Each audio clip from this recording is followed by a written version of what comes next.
नमस्कार।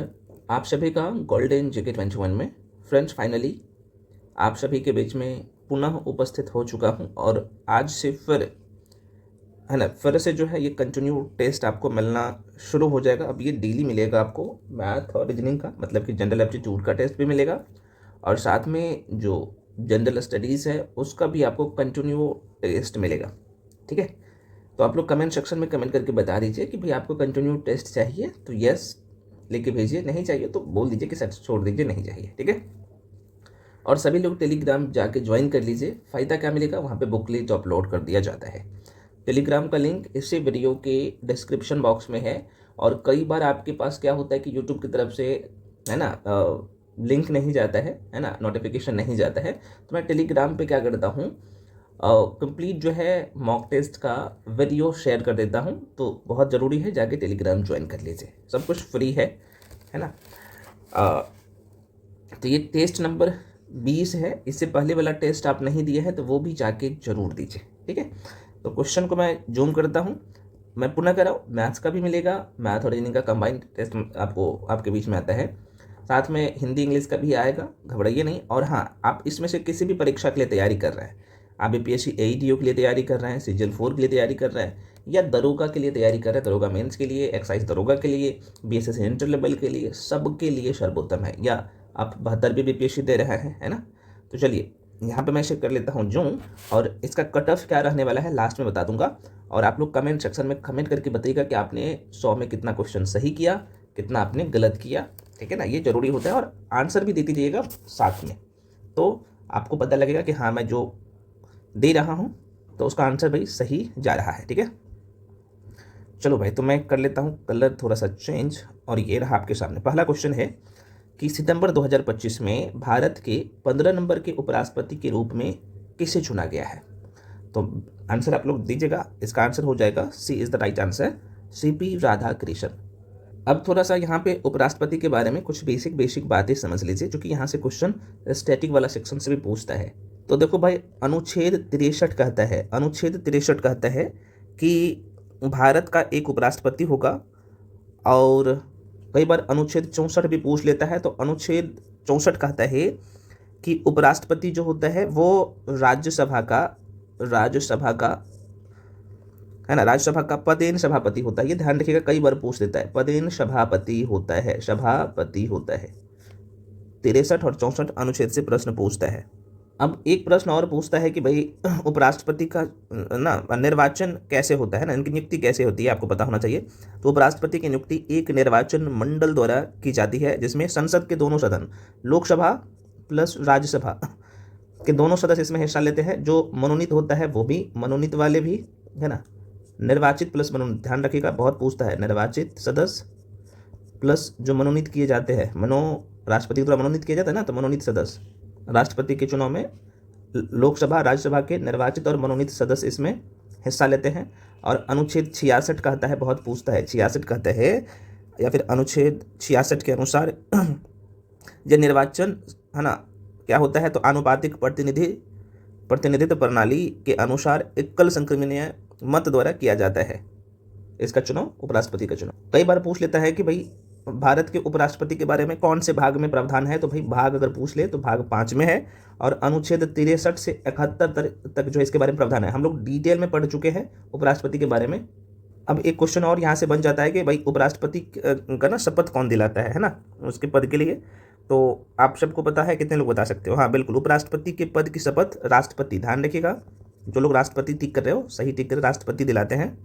अच्छा, इसका कार्यकाल कितना होता है भाई, इसका कार्यकाल जो होता है ये 5 वर्ष का होता है। ठीक है, यहाँ पे कई बार ना बहुत ज़्यादा क्वेश्चन को टफ करेगा, तो पूछता है कि भाई निर्वाचन मंडल में कौन कौन से लोग शामिल होते हैं उपराष्ट्रपति के निर्वाचन मंडल में, ध्यान रखना।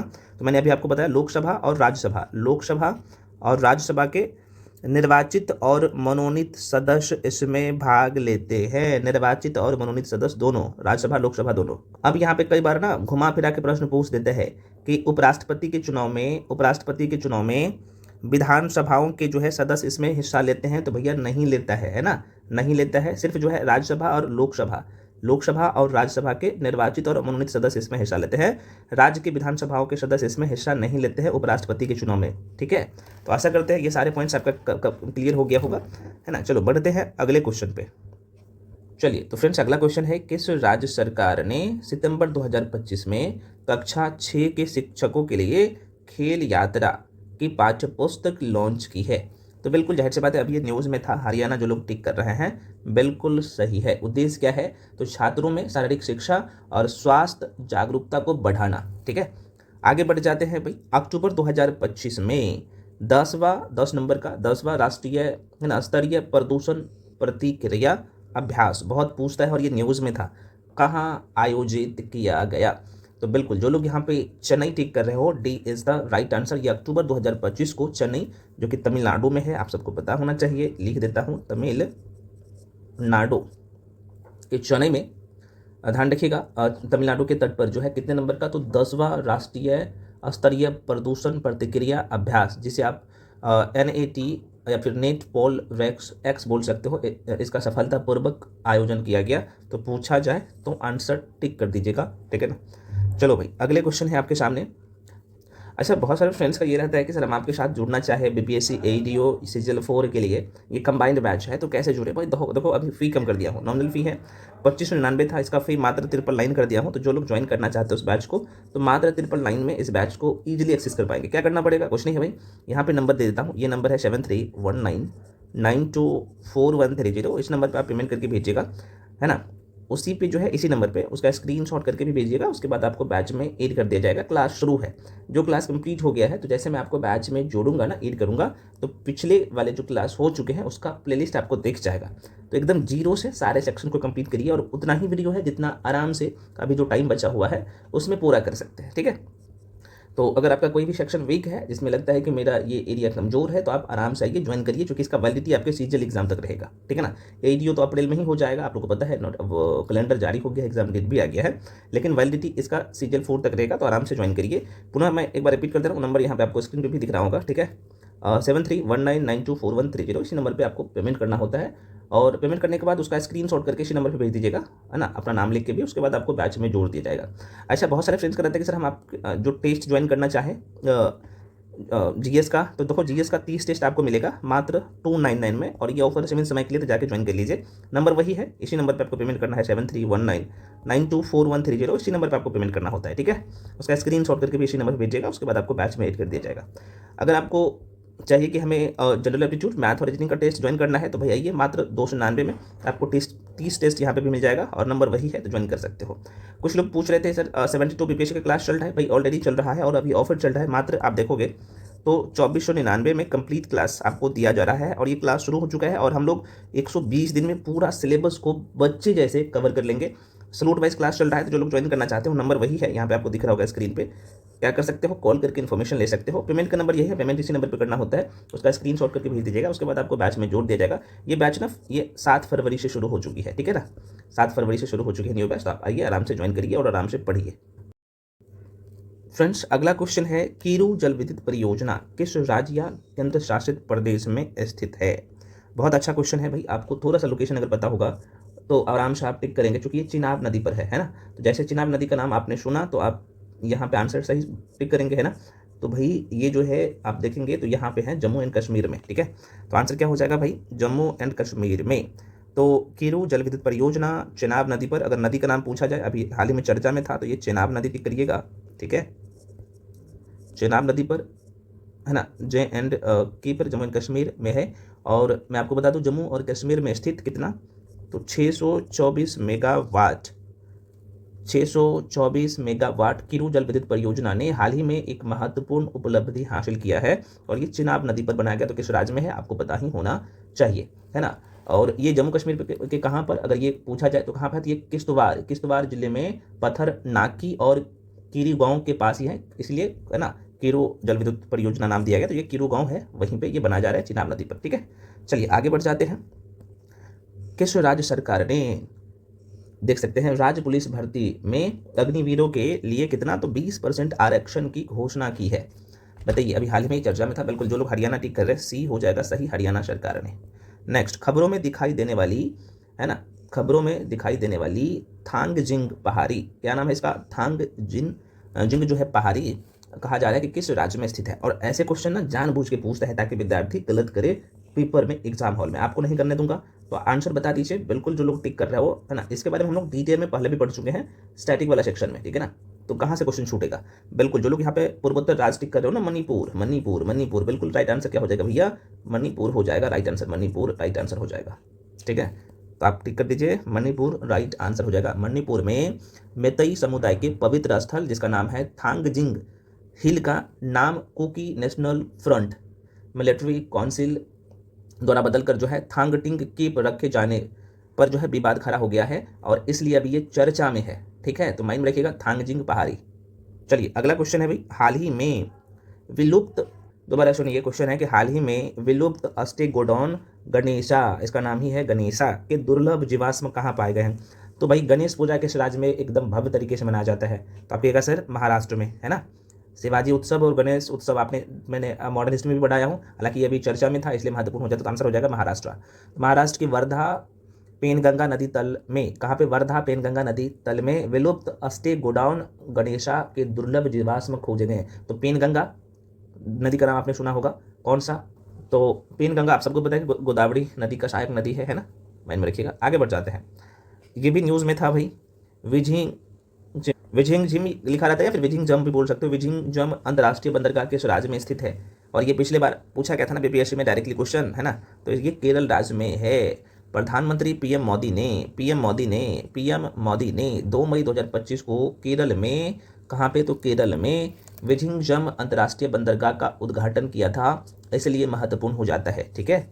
आगे बढ़ते हैं, चलिए अगला क्वेश्चन है, भारतीय सेना ने 15 मई को किस राज्य या केंद्र शासित प्रदेश में, क्या नाम है इसका, ऑपरेशन नादिर नामक संयुक्त आतंकवाद रोधी अभियान शुरू किया। तो कहाँ पे करेगा भैया, जम्मू कश्मीर में किया।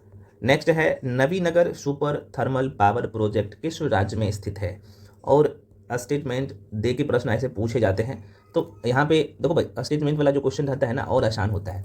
तो नवीनगर थर्मल पावर प्रोजेक्ट किस राज्य में स्थित है, तो ये ध्यान रखना, अपना प्यारा सा बिहार में है, ठीक है, बिहार में है। हाल ही में पीएम मोदी ने Nabinagar super thermal power project के द्वितीय चरण की आधारशिला रखी।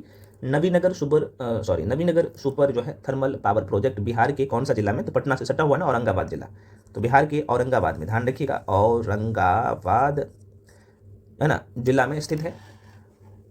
इस प्रोजेक्ट का कुल क्षमता कितना है, तो ये 2400 मेगावाट, है ना, की है, ध्यान रखिएगा, जिसमें 800 मेगावाट 3 इकाइयों में होगी। ये बेसिक बातें हम लोग बिहार वाला जो सेक्शन पढ़े हैं वहाँ पे कंप्लीट कर चुके। चलो अगला क्वेश्चन है, पीएम मोदी ने, है ना, पीएम मोदी ने 11 साल के कार्यकाल के उपलक्ष्य में नमो ऐप पर शुरू किए गए सर्वेक्षण का नाम क्या है ना। तो बिल्कुल डी हो जाएगा, जनवरी जन सर्वेक्षण इसका नाम है भाई, है ना। ये ए हो जाएगा, एक मिनट, जनवरी नहीं होगा फ्रेंड्स, यहाँ पे होगा जन सेवा सर्वेक्षण, एक मिनट, जनमान सर्वेक्षण होगा, है ना, इसका डी हो जाएगा। पीएम मोदी ऐप ने अपने 11 साल के कार्यकाल के उपलक्ष्य में जनमान सर्वेक्षण, क्या नाम है इसका, जनमान सर्वेक्षण शुरू किया है। यह सर्वेक्षण नागरिकों को प्रमुख मुद्दों पर सरकार के साथ सीधे तौर पर अपनी राय साझा करने का अवसर देता है ना। इसमें राष्ट्रीय सुरक्षा, शासन, सांस्कृतिक गौरव और युवा विकास जैसे विषय शामिल है, माइंड में रखिएगा, बहुत अच्छा क्वेश्चन है। नेक्स्ट है कितने नंबर का, तो 23 नंबर का, 23वां दिव्य कला मेला कब से कब तक, तो ये 9 से लेके 19 जनवरी 2025 तक किस शहर में आयोजित किया गया था, बताइए। तो बिल्कुल आंसर क्या हो जाएगा, गुजरात के वडोदरा में, है ना, वडोदरा में, गुजरात के जो है वडोदरा में। और ये अभी प्रश्न पूछ लिया गया था, इसलिए वही क्वेश्चन लिया गया है जो आपके एग्जाम में डायरेक्टली दिखेगा, है ना। तो बहुत मेहनत किया गया है टेस्ट के ऊपर। आप लोग क्या करिए, वीडियो को लाइक कर दीजिए, चैनल को सब्सक्राइब कर लीजिए, है ना। अगला प्रश्न है भाई, अंतर्राष्ट्रीय बाघ दिवस प्रत्येक वर्ष किस दिन को मनाया जाता है भाई, बाघ दिवस तो कितने लोगों को पता है, 29 जुलाई को प्रत्येक साल मनाया जाता है ना। अगला क्वेश्चन है, कावेरी इंजन को किस संगठन ने विकसित किया था, कावेरी इंजन को, और ये चर्चा में क्यों है, ये भी हम लोग चर्चा करेंगे। तो बिल्कुल इसका आंसर हो जाएगा रक्षा अनुसंधान और विकास संगठन, जिसे हम लोग शॉर्ट फॉर्म में DRDO कहते हैं, है ना। तो रक्षा मतलब DRDO ने, है ना, इसका जो है क्या किया, तो विकसित किया, पूछे जाएंगे, माइंड में रखिएगा। कावेरी इंजन परियोजना तो अगर पूछा जाए, अगर टफ करेगा क्वेश्चन तो ये ध्यान रखना 1980 कावेरी इंजन परियोजना 1980 के दशक के उत्तरार्ध में भारत के हल्के लड़ाकू विमान तेजस को शक्ति प्रदान के लिए शुरू की गई थी। माइंड में रखिएगा, इसका विकास रक्षा अनुसंधान एवं विकास परिषद DRDO के अंतर्गत गैस टरबाइन अनुसंधान प्रतिष्ठान, जिसे हम लोग GTRE कहते हैं ना, इसके द्वारा किया गया था। बहुत इंपॉर्टेंट है, माइंड में रखिए। नेक्स्ट, ऑपरेशन संकल्प किस सशस्त्र बल द्वारा शुरू किया गया है ना, क्या नाम है? ऑपरेशन संकल्प। तो भारतीय नौसेना के द्वारा, ठीक है ना, भारतीय नौसेना, इसका सी टिक कर लीजिएगा। नेक्स्ट, ब्रह्मोस मिसाइल का विकास भारत और किस देश के ने जो है संयुक्त रूप से किया? ब्रह्मोस मिसाइल का, अभी ये भी चर्चा में था ब्रह्मोस, है ना, तो बिल्कुल रूस, भारत और रूस। नेक्स्ट है भाई Aquarian, Aquarian, Aquarian, Aquarian Bharat और किस देश के बीच, है ना, ये संयुक्त सैन्य अभ्यास है। एक्वेरियन किन दो देशों के बीच में होता है? बिल्कुल, तो भारत और मालदीव के बीच में, है ना, भारत मालदीव के सैन्य अभ्यास एक्वेरियन का 23वां संस्करण हुआ है ना, तो माइंड में रखिएगा एक्वेरियन भारत और मालदीव के बीच में होता है। किस देश ने जनवरी 2025 में एक नया, है ना, पर्यटन टैक्स जो है, कर जो है, पर्यटन टैक्स लागू किया है? कौन कर सकता है ऐसा काम? बिल्कुल रशिया किया है, रूस किया है। नेक्स्ट है भाई, किस देश ने जनवरी 2025 में मृत्यु दंड को समाप्त कर दिया है? देखो, मैं इसमें 25 क्वेश्चन करंट अफेयर्स का लिया हूँ, प्रत्येक टेस्ट में 20 से 25 क्वेश्चन भाई करंट अफेयर्स का रहेगा, है ना, तो बिल्कुल इसका आंसर हो जाएगा Zimbabwe is the right answer. अगला क्वेश्चन है अलेक्जेंडर लुकासेको किस देश के राष्ट्रपति चुने गए हैं भाई? माइंड में रखिएगा, तो ये अभी बेलारूस का नाम सुना होगा ना, बेलारूस, है ना, तो केंद्रीय चुनाव आयोग के अनुसार अलेक्जेंडर लुकासेको ने बहुत भारी मतों से 86.8% मत से, कितना, तो 86.8% मतों से बेलारूस के राष्ट्रपति बने हैं, है ना, राष्ट्रपति बने हैं भाई, ध्यान रखना। नेक्स्ट, अमेरिका के राष्ट्रपति द्वारा किस दिन को गल्फ ऑफ अमेरिका दिवस घोषित किया गया?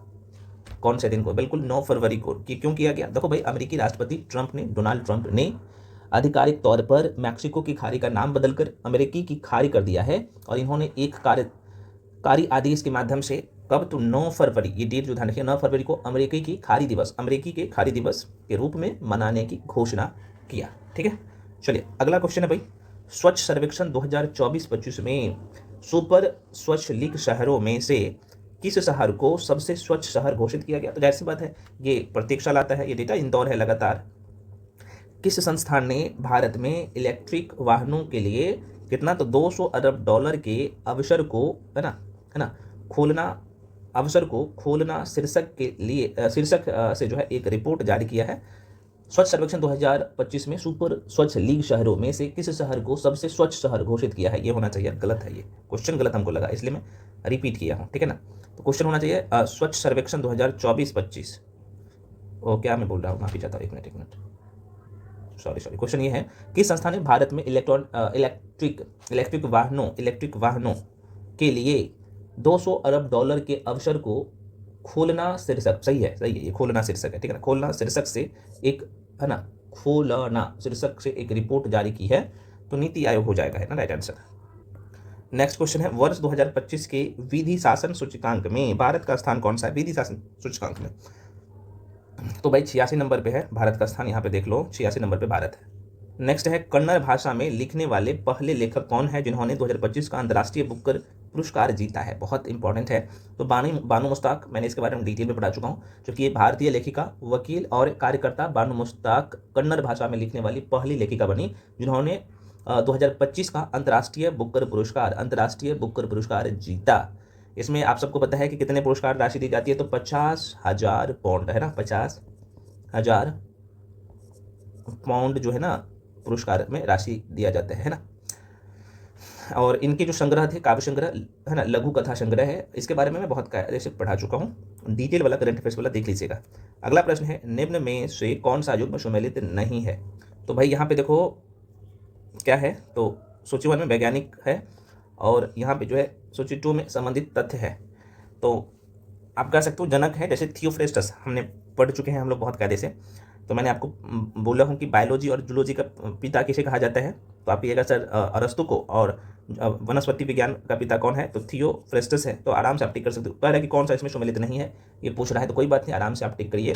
और ऐसे क्वेश्चन पूछता बहुत है, तो गलती भी मत करिएगा, है ना। कैरोलस लिनियस वर्गीकी का जनक कहा जाता है, ये भी सही है, ये भी सही है ना। इवानोवास्की की मैं बात कर लूँ तो इसे विषाणु विज्ञान का जनक कहा जाता है, ये भी सही है। लेकिन लुई पास्चर जो है ना, यहाँ पे ये गलत है। लुई पास्चर सही नहीं है। लुई पास्चर के बारे में कितने लोग जानते हैं? जो कि जीवाणु विज्ञान का जनक कौन है भाई? तो आप ये सर, इसका नाम है जीवाणु विज्ञान का जनक कौन है? कितने लोग बता सकते हो? बिल्कुल, एंटोनी वान लुवेनहॉक है। एंटोनी वान लुवेनहॉक है जीवाणु विज्ञान का जनक। तो लुई पास्चर का क्या है भाई? तो लुई पास्चर क्या किया था, मैं थोड़ा सा डेट लिख देता हूँ। तो 1857 ईस्वी में, जब 1857 की क्रांति चल रहा था, तो 1857 में क्विनन की खोज किया तथा सूक्ष्म विज्ञान, जैसे हम लोग कहते हैं ना माइक्रोबायोलॉजी और रोग विज्ञान, जिसे हम लोग पैथोलॉजी क्षेत्र में अनेक कार्य किए हैं, है ना। तो ये सूक्ष्म विज्ञान से संबंधित है, तो माइंड में रखिएगा। सूक्ष्म विज्ञान या क्विनन बोल सकते हो, है ना, तो माइंड में रखिएगा। जीवाणु विज्ञान का जनक कौन है? तो ये भी ध्यान रखिएगा, एक बार रिपीट कर दे रहा हूँ, इसका नाम है एंटोनी, यहाँ पे लिख देता हूँ, है ना, एंटोनी वान लुवेनहॉक, है ना, यहाँ पे नाम आधा ल यद्रगु का वेन हॉक, नाम सुने हो ना। ये सारे क्वेश्चन पूछता है, तो माइंड में रखिएगा। चलो भाई, अगला क्वेश्चन है माइकोप्लाज्मा एवं जो है इसका नाम क्या है? मिथेनोजन बैक्टीरिया में निम्न में से एक क्या समानता है? अब देखो भाई, ये बहुत कमाल का क्वेश्चन है। क्वेश्चन आपसे पूछा है, ये देखिएगा, तो कह रहा है कि माइकोप्लाज्मा और मिथोजेन बैक्टीरिया में निम्न में से क्या समानता है। तो देखो भाई, पहली बात यहाँ पे ध्यान रखना, इसमें जो शोषण होता है ना, एनारोबिक शोषण होता है। कितने लोग जानते हो एनारोबिक रेस्पिरेशन के बारे में? कितने लोग जानते हैं, है ना, जिसे हिंदी में कहते हैं ना अवायवीय शोषण कहते हैं। तो इसमें देखा जाए तो सांस लेने के लिए ना हमें ऑक्सीजन की जरूरत नहीं पड़ता है। ऑक्सीजन का जरूरत क्या होगा भैया? नहीं होता है, ठीक है। अच्छा, कई बार आपको ने ये अवायवीय, इसका नाम ही थोड़ा सा उटपटांग है, कोई बात नहीं। क्या नाम है इसका? अवायवीय शोषण, जिसे इंग्लिश में हम लोग कहते हैं एनारोबिक रेस्पिरेशन, है ना, लिख देता हूँ।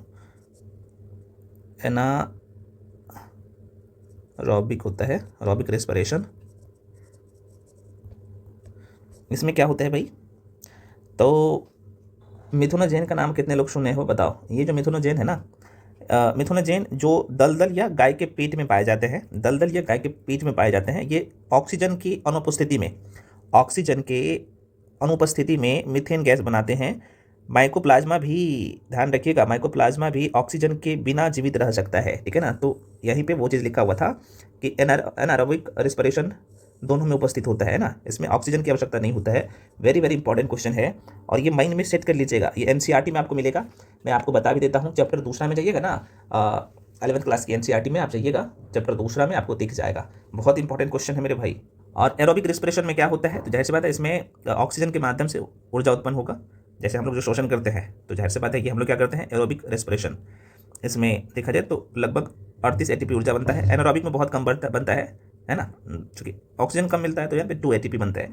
डिटेल में हम लोग बायोलॉजी में पढ़ चुके हैं इसके बारे में, ठीक है। चलो, अगला क्वेश्चन आपके सामने। आप बताओ भाई, क्वेश्चन कह रहा है कि निम्न में से किस एक कोशिकीय जीव में 2 केंद्रक, कितना? तो 2 केंद्रक पाए जाते हैं। तो बिल्कुल, जो पैरामीशियम का नाम सुना है, बायोलॉजी में मैंने पहला क्लास दिया था, और ये भी चैप्टर 2 में जाके 11th क्लास के एनसीईआरटी जाके देख लीजिएगा, वहीं पे मिलेगा ये क्वेश्चन, ठीक है। तो जो लोग सी टिक करो पैरामीशियम, तो पैरामीशियम में 2 तरह का केंद्रक पाया जाता है, जिसमें एक बड़ा ये गुरु केंद्रक कहते हैं इसे, और दूसरा छोटा सूक्ष्म केंद्रक कहते हैं। तो ये पैरामीशियम में पाया जाता है, ठीक है। अब थोड़ा सा यहाँ पे मैं बता ही देता हूँ, लिख के बता देता हूँ, ठीक है ना। देखो भाई, ये जो एक कोशिकीय जीव जो है ना, पैरामीशियम का, ये जलीय जीव होता है, आपको पता होना चाहिए। तो देखो, एक कोशिकीय जीव में 2 केंद्रक होता है, खासतौर पे पैरामीशियम में। अच्छा, दोनों का क्या काम है? एक तो होता है बड़ा केंद्रक, है ना, एक होता है बड़ा केंद्रक, ऐसे बोल सकते हो, बड़ा केंद्रक होता है। दूसरा होता है छोटा केंद्रक, क्योंकि दोनों का काम तो अलग अलग होगा। तो बड़ा केंद्रक का काम क्या होता है? मैं जैसे हम लोग पढ़े हैं ना बायोलॉजी में, जो जहाँ पे हम लोग न्यूट्रिएंट्स के बारे में पढ़े ना, तो वहाँ पे मैंने आपको बता दें, जैसे माइक्रो न्यूट्रिएंट्स होता है और मैक्रो न्यूट्रिएंट्स होता है ना। तो इससे आप बोल सकते हो कि माइक्रो मतलब कि MAC, मतलब कि माइक्रो, ये बड़ा केंद्रक होगा, तो माइक्रो न्यूक्लियस, और माइक्रो MIC से शुरू होगा, तो ये छोटा माइक्रो न्यूक्लियस, मतलब कि ये छोटा जो है केंद्रक होगा। तो बड़ा केंद्रक का काम क्या होता है, ये समझिए, है ना। तो ये बोल सकते हो कि पैरामीशियम का ना ये दिमाग होता है, बड़ा केंद्रक। बड़ा मतलब कि बड़ा केंद्रक क्या होता है, ये पैरामीशियम का दिमाग है, जो इसके दैनिक जीवन के सभी काम को संभालता है, जैसे खाना पीना, है ना, हिलना डुलना, ये सब काम जो है ना बड़ा केंद्रक नियंत्रण करता है। छोटा केंद्र का काम क्या होता है भाई, जनन। छोटा केंद्र का काम होता है कि जनन के लिए महत्वपूर्ण है, यानी अगर नई पीढ़ियां बनानी है तो छोटा केंद्र का काम होता है। तो इसलिए पैरामीशियम में दो केंद्रक होता है, बड़ा केंद्रक मतलब कि मैक्रोन्यूक्लियस, और छोटा केंद्रक मतलब कि माइक्रोन्यूक्लियस, है ना। तो माइंड में रखिएगा, ये मैक्रो है मतलब बड़ा, और ये माइक्रो है, MI है, ये MA है। बहुत कायदे से मैं पढ़ा चुका हूँ। और एक उसके जीव जिसमें दो केंद्रक पाया जाता है, इसका महत्वपूर्ण उदाहरण है पैरामीशियम। चलिए आगे बढ़ जाते हैं भाई। अगला क्वेश्चन है आपके सामने।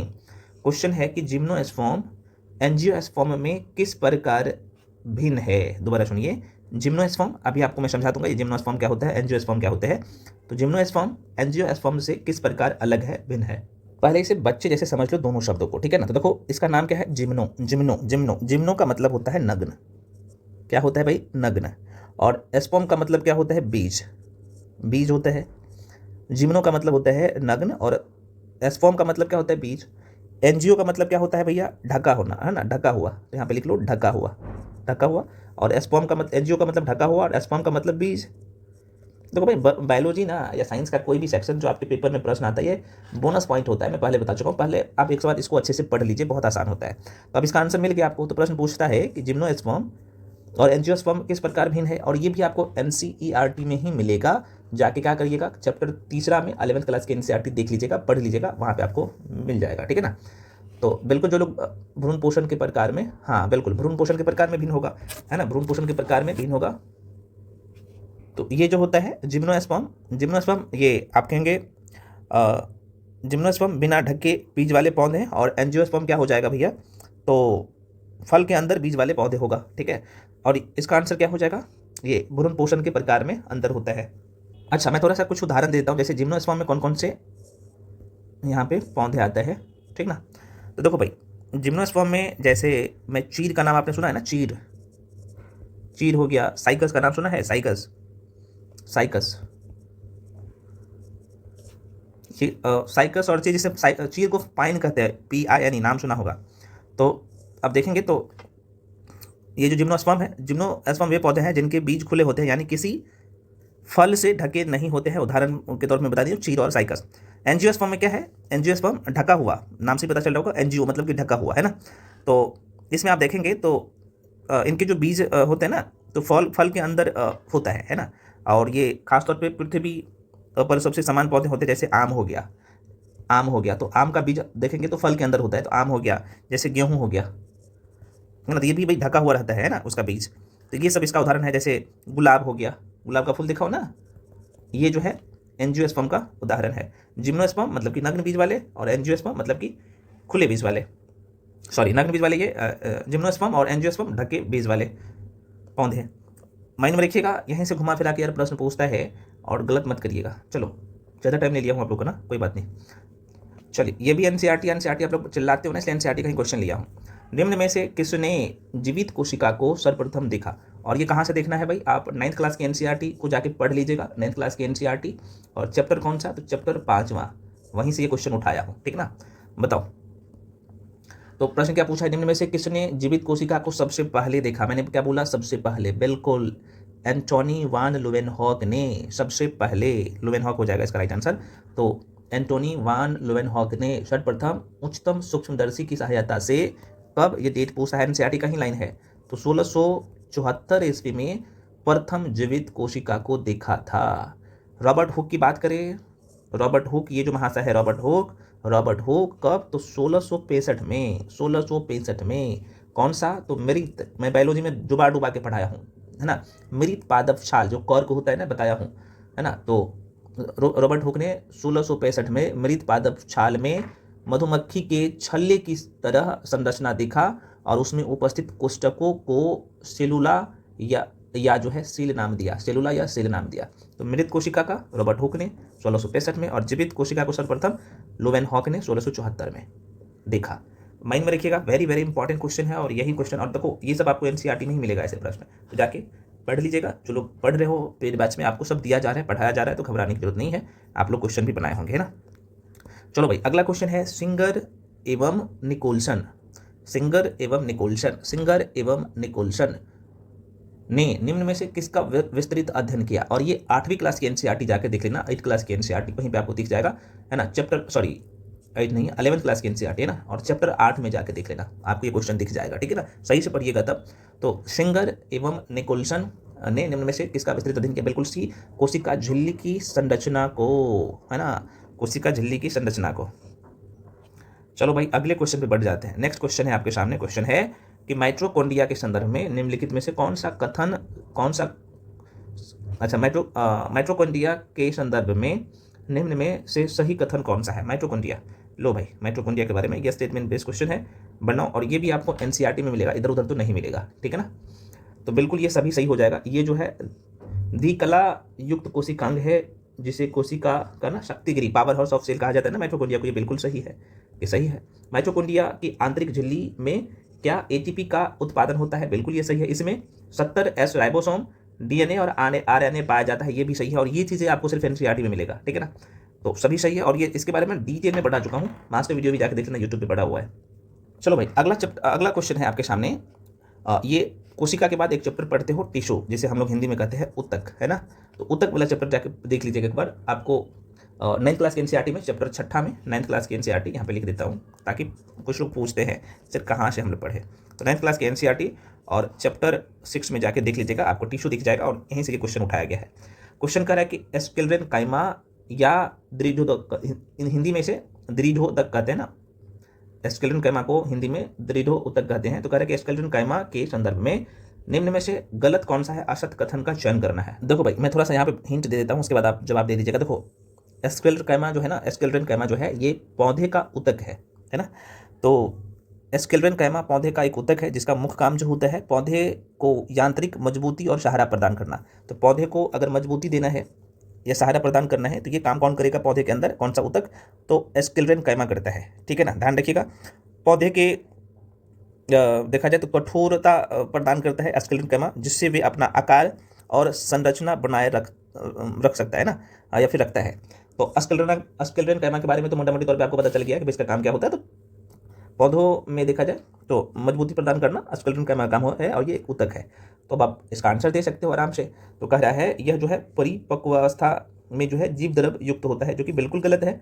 अब अगला है यह पादपों को यांत्रिक सहारा और सुरक्षा प्रदान करता है, ये कहीं ना कहीं आपको सही दिख रहा होगा, है ना।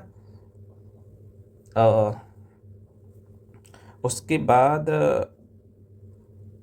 अच्छा क्या बोला था, कौन सा गलत है ना, गलत ढूंढना था, ये तो गलत ही था। अगला करें, यह संवहन है ना बंडल और सिराओं, फलों और बीजों के छल्लों में पाया जाता है, ये भी बिल्कुल सही है। तो आपको कहीं ना कहीं 2 और 3 शब्द दिख रहा होगा, पहले वाला ही गलत था, ठीक है। तो आंसर क्या हो जाएगा इसका, बी हो जाएगा, B is the right answer. अब देखो भाई थोड़ा सा इसे ध्यान रख लीजिएगा, बहुत अच्छा क्वेश्चन है, ऐसे क्वेश्चन हर जगह नहीं दिखेगा। और ये भी आप क्या करिएगा, तो 9th क्लास की एनसीईआरटी जाके देख लीजिएगा, 9th क्लास की एनसीईआरटी और चैप्टर 7 में दिख जाएगा, ठीक। अब देखो इस लाइन को पकड़ो, कंडरा। अच्छा कंडरा को इंग्लिश में क्या कहते हैं भाई, क्योंकि दोनों आता है, तो कंडरा को इंग्लिश में टेंडन कहते हैं ना, टेंडन लिख देता हूँ, टेंडन।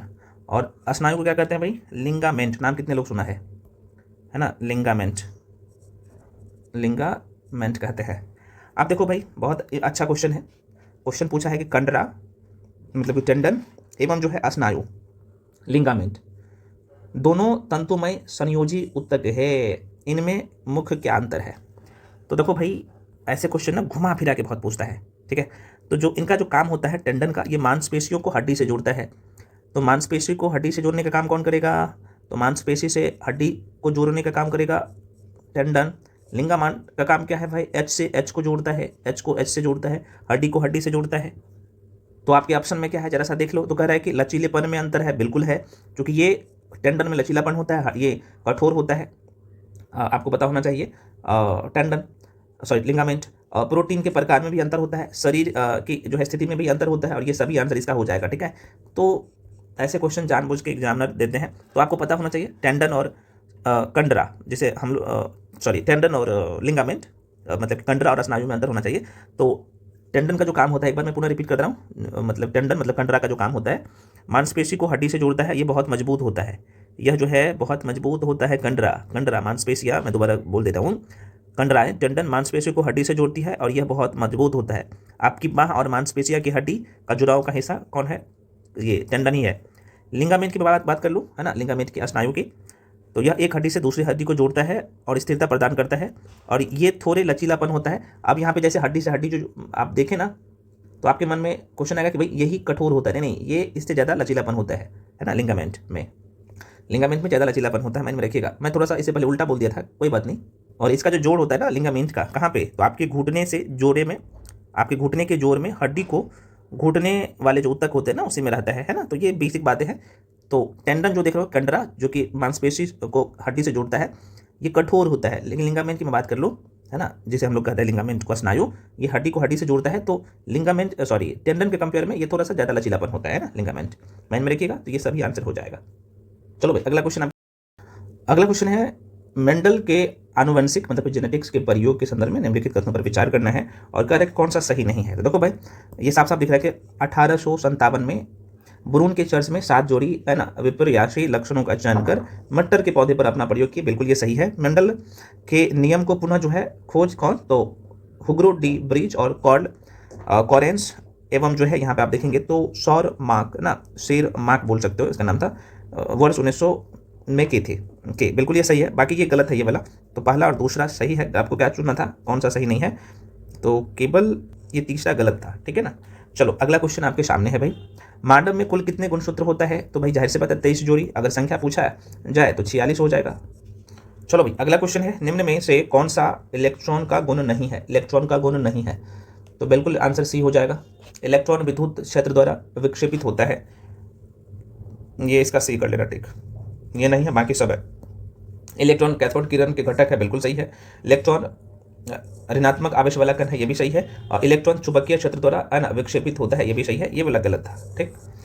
अगला प्रश्न है मेरे भाई, अगला क्वेश्चन है कह रहे कि परमाणु संरचना के संदर्भ में निम्नलिखित कथनों पर विचार करना है। परमाणु संरचना, और ये भी आप देखोगे कुछ लोग पूछते हैं सर मिलेगा कहाँ, तो आप क्या करना, 9th क्लास की एनसीईआरटी और चैप्टर 2 में, 9th क्लास की एनसीईआरटी और चैप्टर 2 को पढ़ लीजिएगा, आपको दिख जाएगा। तो परमाणु, और वहीं से ये क्वेश्चन उठाया गया है, हम कहीं से अलग से नहीं लेते हैं। एग्जामिनर भी क्वेश्चन आपके पेपर में देता है तो यहीं से देता है। तो कह रहे कि परमाणु संरचना के संदर्भ में निम्नलिखित कथनों पर आपको विचार करना है, ठीक है। आंसर बता दीजिए, और क्वेश्चन कह रहे हैं कौन सा कथन सही है, सही को आपको ढूंढना है, ठीक है ना। तो देखो भाई, कह रहा है कि परमाणु की संरचना से संबंधित पहला मॉडल जे थॉमसन ने प्रस्तुत किया था, ये बिल्कुल सही है अगर आपने पढ़ा होगा तो। दूसरा कह रहा है कि नील्स बोर ने रदरफोर्ड के परमाणु मॉडल की जो है त्रुटि को दूर किया था, ये भी सही है।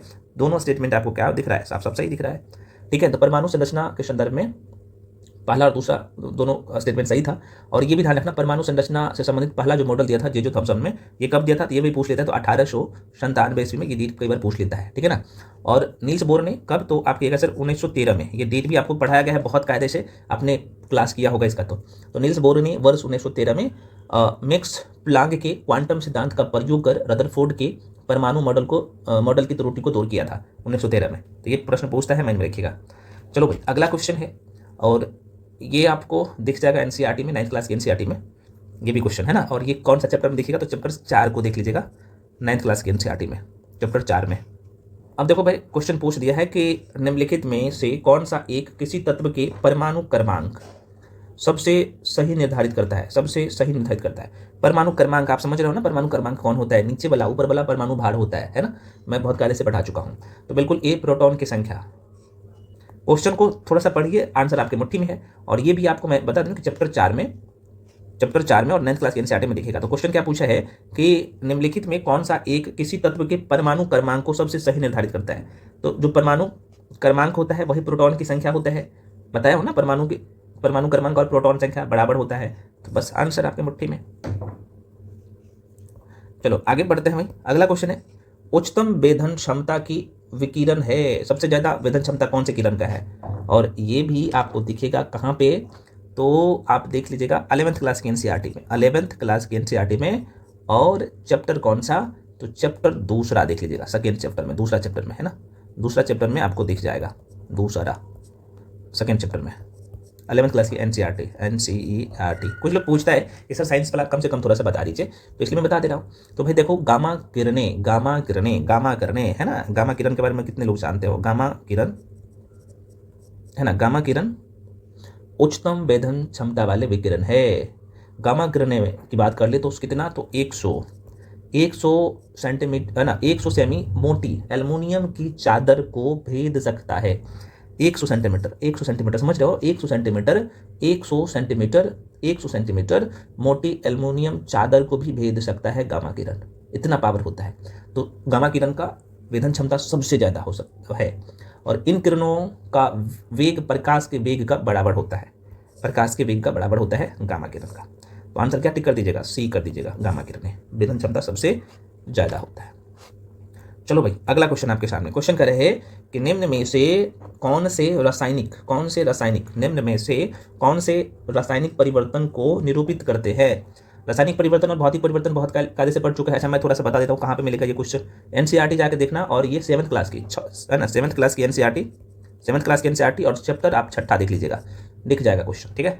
तो देखो रासायनिक परिवर्तन और भौतिक परिवर्तन में एक ट्रिक बता दिया था, जो मिल जाएगा भौतिक परिवर्तन नहीं मिलेगा रासायनिक परिवर्तन, है ना। तो आप देखो ये क्या कह रहा है कि लोहे का चुंबकन, आप देखो थोड़ा सा क्वेश्चन में ट्विस्ट दे दिया, रासायनिक बोला है, तो क्या सही है, तो ये बिल्कुल गलत है, नहीं मिल रहा है ना। उसके बाद अगर देखोगे द्रव का संघनन, ये भी नहीं मिल रहा है, मतलब कि मिल जा रहा है बाबू। लोहे का चुंबकन ये बिल्कुल सही है। दोबारा सुनिए फ्रेंड्स, मैं ये बोल रहा था लोहे का चुंबकन और द्रव का संघनन ये दोनों का दोनों भौतिक परिवर्तन है ना। चूंकि द्रव का संघनन जो आप देखेंगे तो भौतिक परिवर्तन है, चूंकि संघनन का मतलब होता है वाष्प का, किसमें यहाँ पे लिख देता हूँ, है ना, वाष्प का किसमें, तो द्रव में, किसमें, द्रव में बदलना। एग्जाम्पल के तौर पे देखा जाए तो जैसे आप देखेंगे तो बादलों का बनना ये क्या है, ये द्रव का संघनन है। बहुत पूछता है ऐसे क्वेश्चन, माइंड में रखिएगा। तो इस प्रक्रिया में, संघनन प्रक्रिया में, द्रव का संघनन में पदार्थ की अवस्था बदलती है लेकिन उसके रासायनिक गुण वही रहता है, तो इसलिए ये भौतिक परिवर्तन है, रासायनिक परिवर्तन नहीं है, ठीक है। सेम कंडीशन लोहे का चुंबक में क्या होगा भाई, लोहे का चुंबकन में क्या होगा, तो लोहे का चुंबकन एक भौतिक परिवर्तन है। ऐसा इसलिए है क्योंकि इसमें लोहे के रासायनिक गुण या संरचना में कोई बदलाव नहीं है, केवल उसके चुंबकीय गुण बदलते हैं, ठीक है।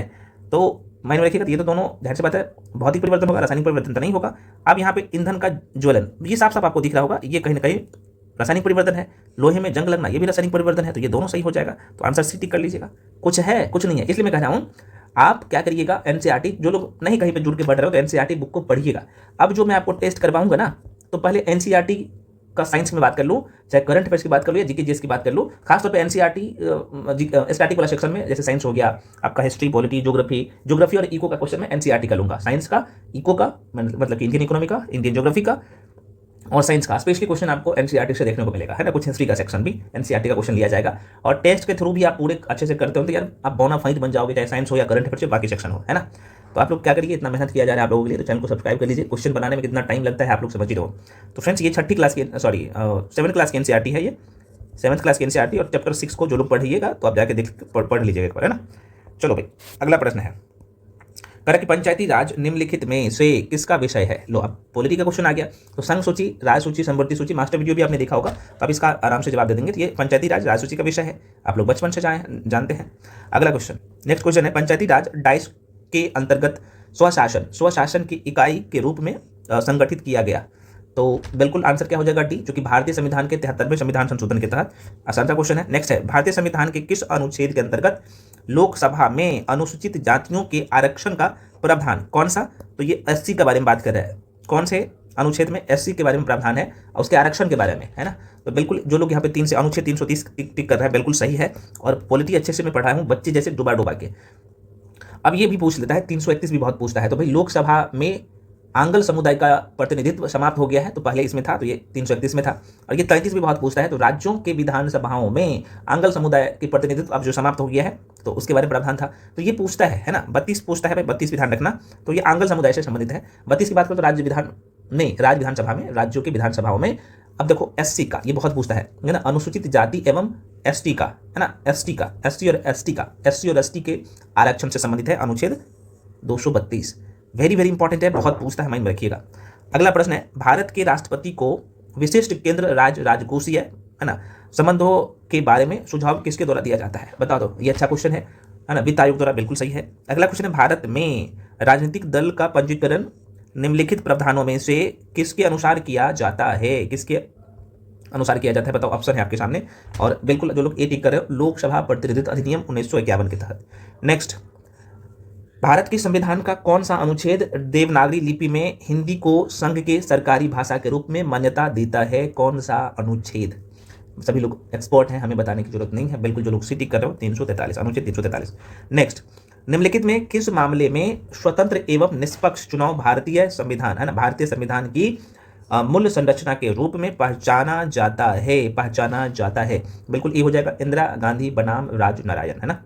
नेक्स्ट, भारतीय संविधान की प्रस्तावना में समाजवादी एवं धर्मनिरपेक्ष शब्द किस संवैधानिक संशोधन द्वारा जोड़े गए? है ना, तो ये दो शब्द बहुत, समाजवादी और धर्मनिरपेक्ष, तो जाहिर सी बात है 42 नंबर का संविधान संशोधन 1976 में, और ये बहुत प्रश्न पूछता है, बार बार क्वेश्चन पूछता है, तो माइंड में रखिएगा, ठीक है।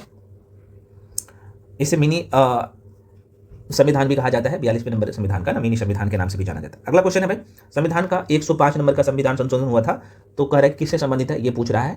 तो जाहिर सी बात है यह राज्यों में है ना अन्य पिछड़ा वर्ग निर्धारण की शक्ति देता है ना। तो कौन सा हो जाएगा भैया? सी हो जाएगा राइट आंसर। चलो भाई, चलिए अगला क्वेश्चन है भाई, भारतीय संविधान में संशोधन किसके या किन के द्वारा प्रारंभ किया जाता है? तो आप सबको पता है लोकसभा और राज्यसभा दोनों के द्वारा किया जाता है, तो आंसर क्या हो जाएगा भाई? डी हो जाएगा, 1 और 2 दोनों सही हो जाएगा। जो कि आप देखेंगे तो भारतीय संविधान में संशोधन की प्रक्रिया का उल्लेख अनुच्छेद 368 में है, और ये हम लोग बच्चे जैसे पढ़ चुके हैं, ठीक है ना। तो अनुच्छेद 368 में किया गया है भारतीय संविधान में संशोधन। अनुच्छेद 368 2 के तहत संसद के किसी भी सदन में प्रारंभ, मतलब कि किसी भी सदन का मतलब होगा राज्यसभा या लोकसभा में से शुरू हो सकता है, ठीक है। नेक्स्ट है, भारतीय संविधान में कैबिनेट शब्द का प्रयोग केवल एक जगह किसके तहत हुआ है? बहुत इंपॉर्टेंट है, तो अनुच्छेद 352 माइंड में रखिएगा, अनुच्छेद 352। भारतीय संविधान में मंत्रिपरिषद शब्द का प्रयोग केवल एक बार किया गया है, जब अनुच्छेद 352 के तहत देश में राष्ट्रीय आपात की उद्घोषणा मंत्रिमंडल की सिफारिश पर प्राप्त होने पर ही की जा सकती है, और यह सिफारिश लिखित होनी चाहिए। इसका तात्पर्य यह है कि आपातकाल की उद्घोषणा केवल मंत्रिमंडल की सहमति से ही हो सकती है, न कि मात्र प्रधानमंत्री की सलाह, ठीक है ना। तो माइंड में रखिएगा केवल एक बार, और 352। भारतीय संविधान में संशोधन करके शिक्षा का अधिकार कब जोड़ा गया है? बहुत पूछता है ये क्वेश्चन। तो 1 अप्रैल 2010 में। 86 नंबर का संविधान संशोधन ध्यान है ना आपको, माइंड में रखिएगा। लोकसभा का कोई प्रत्याशी अपना जमानत खो देता है यदि उसे प्राप्त न हो सके, कितना? तो ये भी अच्छा क्वेश्चन है। तो जाहिर सी बात है 6 में से 1 हिस्सा अगर प्राप्त नहीं होगा तो अपना जमानत राशि खो देता है। तो आंसर क्या हो जाएगा? आप कहिएगा सर इनमें से कोई नहीं, जो कि लोकसभा के प्रत्याशी को अपनी जमानत बचाने के लिए वैध मतों का, ये ध्यान रखना, ठीक है ना, 1 मिनट, है ना, वैध मतों का 1/6 भाग प्राप्त करना अनिवार्य है। अगर इससे कम होता है तो अपना जमानत राशि खो देता है। नेक्स्ट, संसद के दोनों सदनों का संयुक्त अधिवेशन आयोजित होता है, तो जाहिर सी बात है भाई केवल किसके द्वारा? कितने लोग बता सकते हो? एक ऐसे विधेयक पर विचार करने के लिए, यहाँ पे आप देख लो, ये ऑप्शन हो जाएगा, एक ऐसे विधेयक पर विचार करने और उससे पारित करने के लिए जिस पर दोनों में मतभेद हो, संसद के दोनों सदनों का संयुक्त अधिवेशन आयोजित होता है। तो भाई अनुच्छेद 108 किसको ध्यान है? अनुच्छेद 108, अनुच्छेद 108, अनुच्छेद 108, अनुच्छेद 108 के अनुसार संसद के संयुक्त अधिवेशन तब आयोजित होता है जब किसी विधेयक पर विचार करने और उसे पारित करने में दोनों सदनों में मतभेद हो। तो संयुक्त अधिवेशन की अध्यक्षता लोकसभा के अध्यक्ष करता है ना, माइंड में रखिएगा। आंसर क्या हो जाएगा भैया? केवल 4 हो जाएगा, सही। 1937 में प्रांतीय स्वायत्तता के अंतर्गत बिहार के प्रथम प्रधानमंत्री कौन थे? बहुत अच्छा क्वेश्चन है, और जाहिर सी बात है मोहम्मद यूनुस का नाम आपने जरूर सुना होगा। राइट आंसर 1937 में, है ना, 1937 की बात है भैया, माइंड में रखिएगा। तो 1937 के प्रांतीय चुनाव में बिहार प्रांत के कांग्रेस ने पूर्ण बहुमत प्राप्त की तथा मुस्लिम इंडिपेंडेंट पार्टी के नेता मोहम्मद यूनुस खान को राज्य का प्रथम प्रधानमंत्री, वर्तमान समय में ये मुख्यमंत्री का पद है, आपको पता होना चाहिए, है ना, माइंड में रखिएगा। विधि के अनुसार बिहार के 243 सदस्यीय विधानसभा में अधिकतम कितने मंत्रिपरिषद की नियुक्ति की जा सकती है? और ये सारे क्वेश्चन इंपॉर्टेंट है, तो भाई आपको पता होना चाहिए। मैंने क्या बोला? विधि के अनुसार बिहार की 243 सदस्यीय विधानसभा में अधिकतम कितने मंत्रियों की नियुक्ति की जा सकती है? तो अधिकतम इनका संख्या लगभग 36 हो सकता है ना। तो आंसर क्या होगा ये? अगला प्रश्न है, श्री नरसिंह नारायण क्या थे भाई? ये भी अच्छा क्वेश्चन है। बिल्कुल, ये समाजवादी नेता थे, समाजवादी थे, है ना, क्योंकि श्री नरसिंह नारायण एक समाजवादी नेता एवं स्वतंत्रता सेनानी थे। भारत छोड़ो आंदोलन के दौरान जेल से फरार होने के पश्चात ये 14 नवंबर 1942 को इन्हें गिरफ्तार किया गया था, माइंड में रखिएगा। नेक्स्ट है निम्नलिखित में किस भारतीयों को जो है रॉबर्ट क्लाइव ने बिहार का है ना नायब दीवान डिप्टी जो है दीवान नियुक्त किया था। और नाम तो जरूर सुना होगा ना, सिताब राय को, राजा सिताब राय को। ये कितना दुगला पड़ने वाला काम किया था, आपको पता होना चाहिए। राजा सिताब राय को रॉबर्ट क्लाइव ने बिहार का नायब दीवान और मोहम्मद खां राजा खां को बंगाल का नायब नियुक्त किया था। हम लोग बहुत पहले से पढ़ चुके हैं। डॉक्टर राजेंद्र प्रसाद को 9 अगस्त 1942 को गिरफ्तार करके भेजा गया था कौन से जेल में? तो बिल्कुल हजारीबाग जेल में। और अभी प्रेजेंट टाइम में हजारीबाग जेल जो है, सॉरी बांकीपुर जेल में ना भेजा गया था ना, बांकीपुर जेल होगा यार, है ना, टी हो जाएगा, हजारीबाग जेल नहीं बांकीपुर जेल हो जाएगा।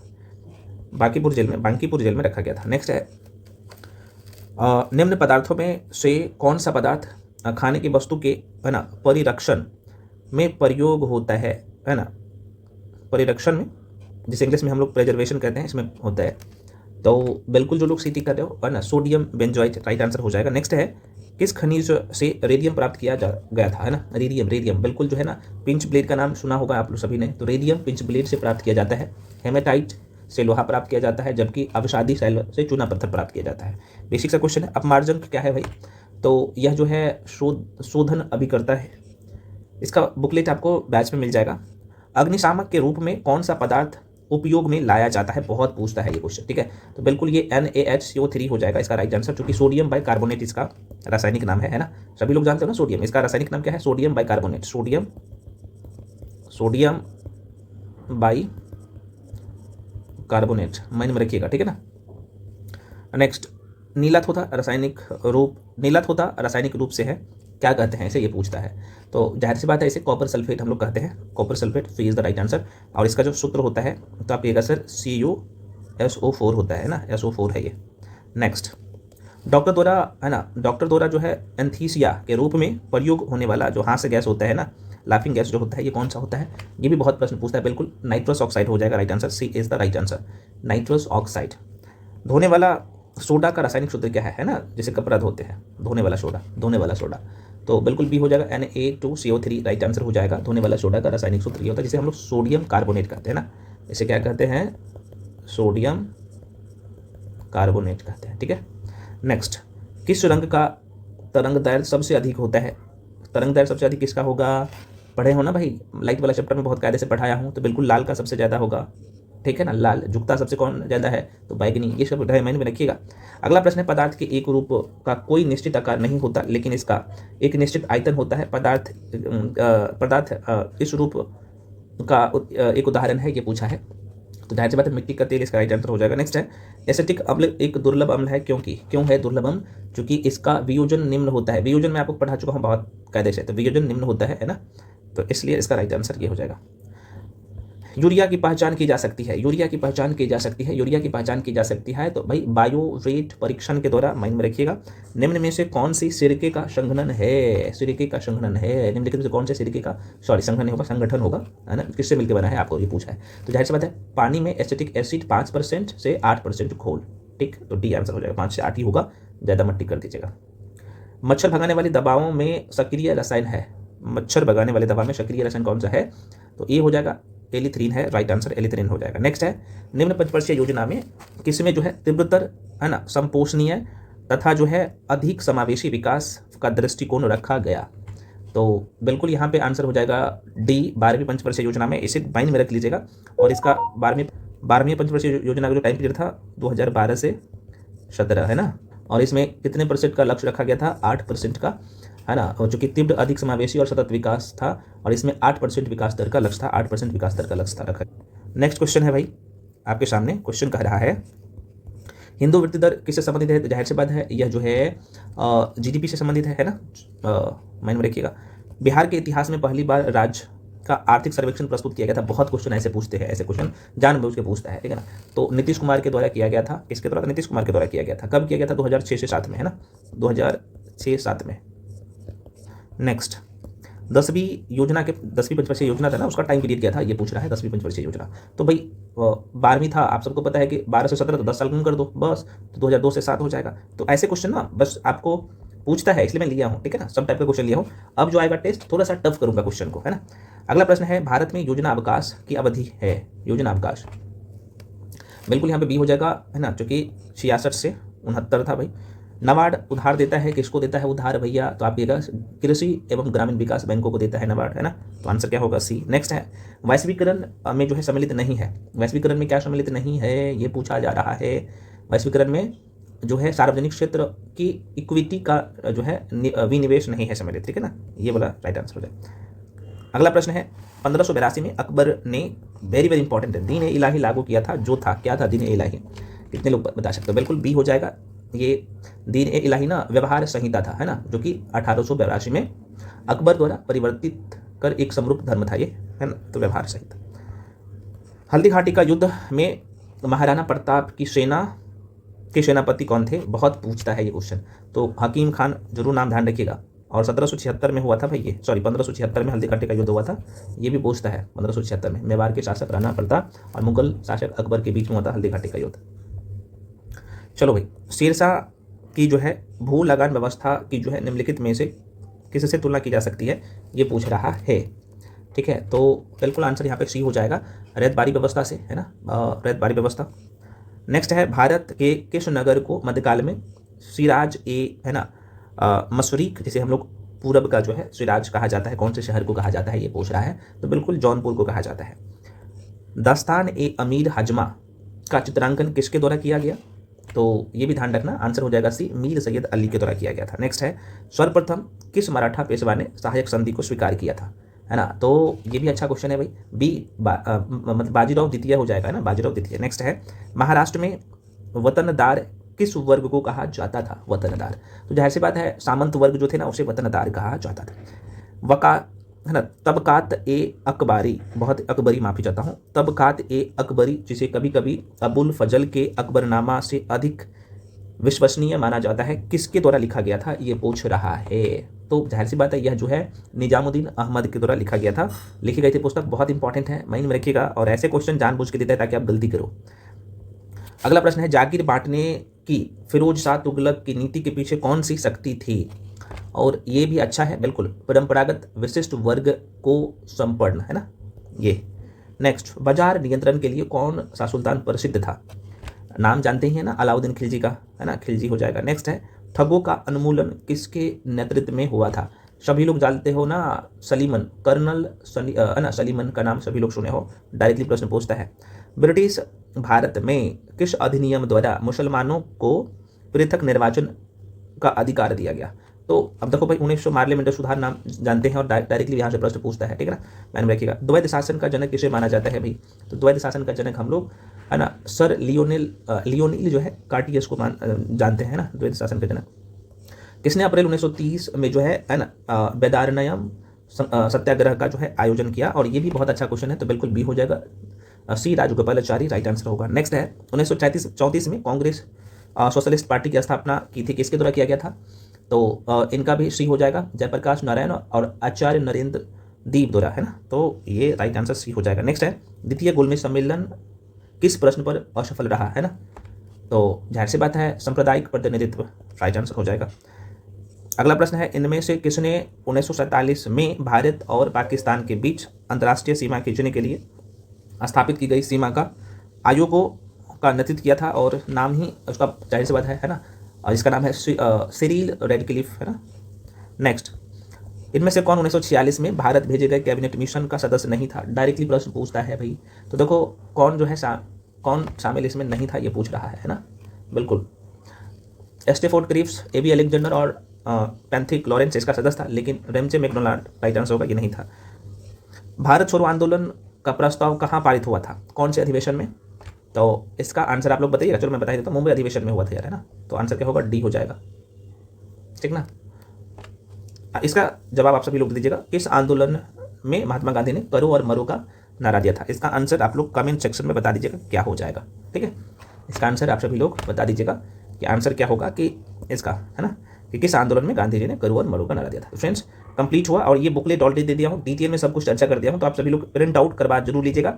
और बहुत मेहनत किया गया है आप लोगों के लिए, तो एक एक क्वेश्चन बहुत ही महत्वपूर्ण है, तो सारे क्वेश्चन को प्रैक्टिस करिए और जो आपको क्लास में दिया जा रहा है उसको करिए, एग्जाम आपके मुट्ठी में होगा, ठीक है ना।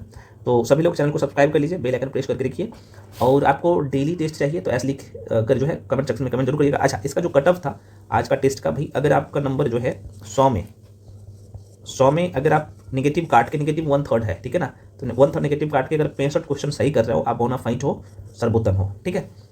तो आज का कथन ये रहा और मिलते हैं फ्रेंड्स अगले वीडियो में, तब तक के लिए जय हिंद।